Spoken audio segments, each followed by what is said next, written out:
नमस्कार दोस्तों, मैं अमृतेश सिंह आपका विजन इंडिया क्लासेस के डिजिटल प्लेटफॉर्म पे हार्दिक स्वागत और अभिनंदन करता हूं।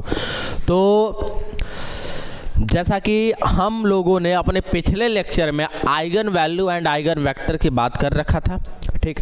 आज वाले लेक्चर में हम कैली हैमिल्टन थ्योरम के बारे में बात करेंगे और जिसको आइगन वैल्यू और आइगन वेक्टर समझ में आ गया है, कैली हैमिल्टन थ्योरम पानी की तरह बह जाएगा। कुछ है ही नहीं इस थ्योरम में, करना कुछ नहीं है। अभी मात्र 2 मिनट का समय दीजिए और आपको हम मिलवाते हैं कैली हैमिल्टन थ्योरम के बेहद आसान से थ्योरम के साथ, ठीक।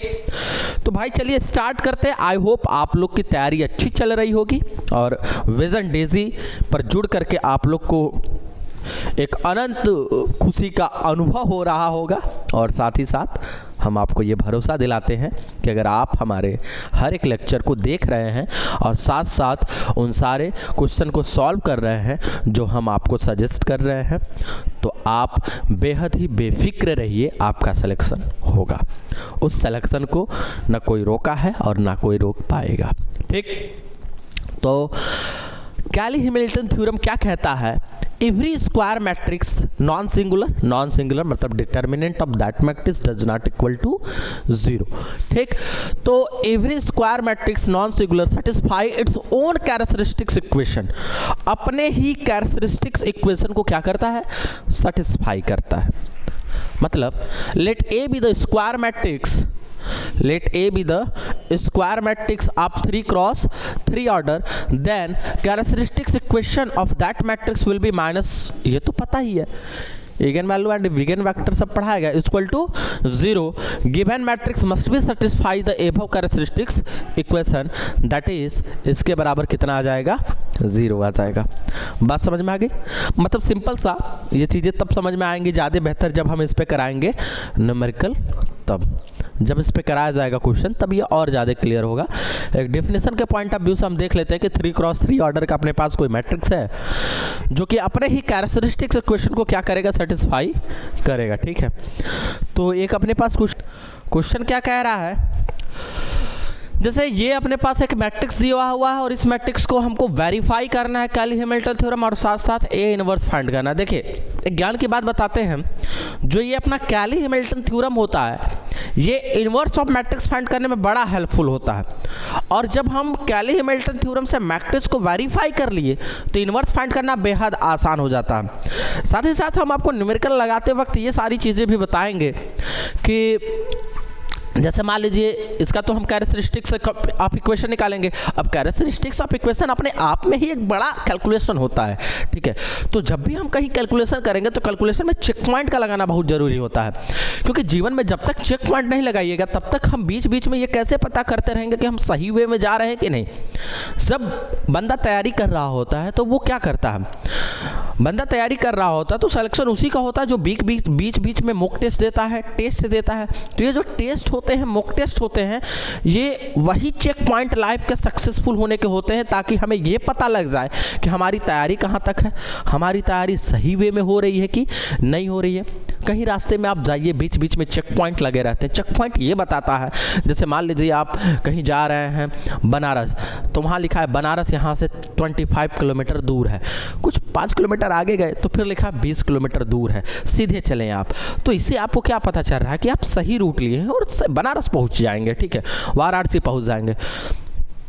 अब पता चला बनारस यहाँ से 25 किलोमीटर दूर है, आप रास्ते पे चल रहे हैं, कुछ देर के बाद देखा बनारस यहाँ से 40 किलोमीटर दूर है। बस आपका तो चकरा जाएगा, अरे भाई अभी तो 25 था 40 हो गया, मतलब गलत रूट ले लिए। तो बस यही होता है, चेक पॉइंट जरूर लगाने चाहिए अपने को। अब कैली हैमिल्टन थ्योरम है, इसमें कैरेक्टरिस्टिक्स ऑफ इक्वेशन लाएंगे, अपने आप में ही बड़ा कैलकुलेशन है। तो एक चेक पॉइंट लगा करके ये चेक कर लेंगे कि सही कर रहे हैं कि नहीं। पता चला हम चेक ही नहीं किए और ऊपर का सारा कॉन्सेप्ट गया, ठीक है, उतना मेहनत जो हम किए थे वो ख़त्म हो गया। तो वो सारी बातें हम बताएंगे।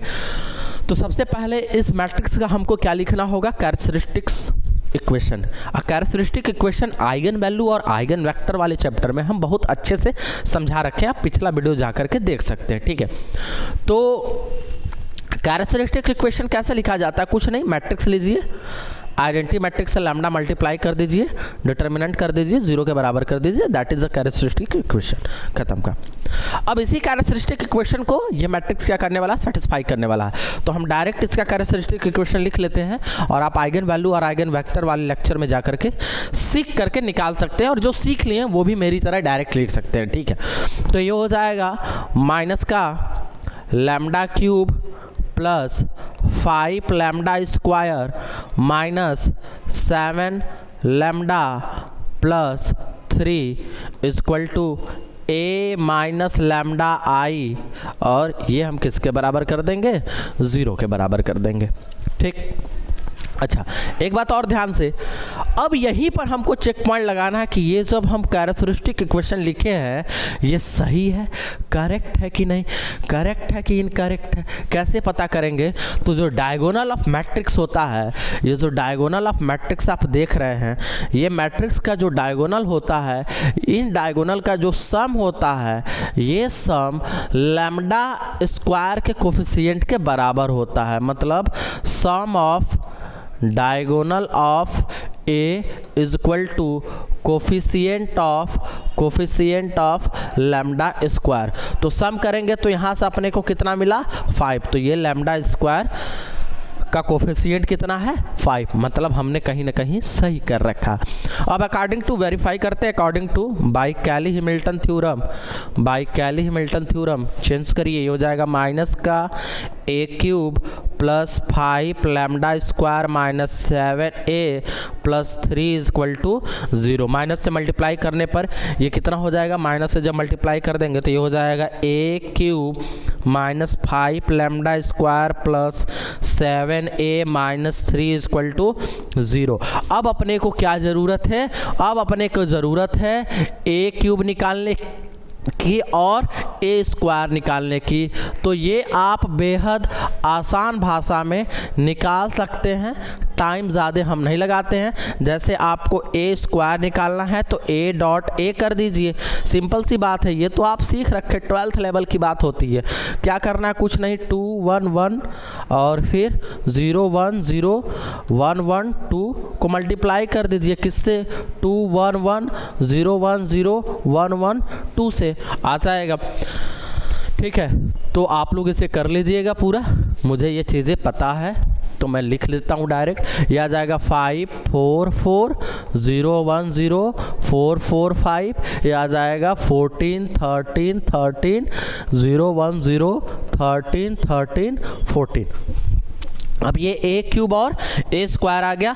अब इन सारी वैल्यू को हम इस वाले इक्वेशन में पुट कर देंगे। ठीक है, ये a हो जाएगा, ये भी a का स्क्वायर हो जाएगा। ठीक है, अब इन सारे चीज़ को हम इसमें क्या कर देंगे, पुट कर लेंगे।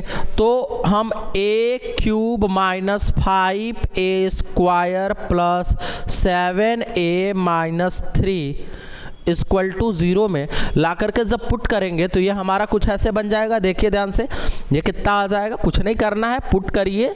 0 अगर आ जाता है इधर का, 0 के बराबर आ जाता तो वेरीफाई हो गया, और जैसे ही वेरीफाई हुआ हम फिर इन्वर्स निकालने का प्रोसेस बता देंगे। खत्म हो गया कैली हैमिल्टन थ्योरम, खत्म काम। तो a क्यूब, तो ये हो जाएगा 14 13 13 0 1 0 13 13 14। ठीक, minus 5a square 5 4 4 0 1 0 4 4 5 plus 7a 2 1 1 0 1 0 1 1 2 minus 3 identity matrix 1 0 1 0 0 1 0 0 अरे 0 0 1 0 0 0 1। ठीक है, इक्वल टू क्या कर देंगे अपन, 0 कर देंगे। इक्वल टू क्या कर देंगे, 0 कर देंगे। ये चीज़ हो गया। अब इसको हम करेंगे सॉल्व। इक्वल टू हम क्या कर देंगे, 0। अब इसे सॉल्व करते तो ये हो जाएगा अपना 14,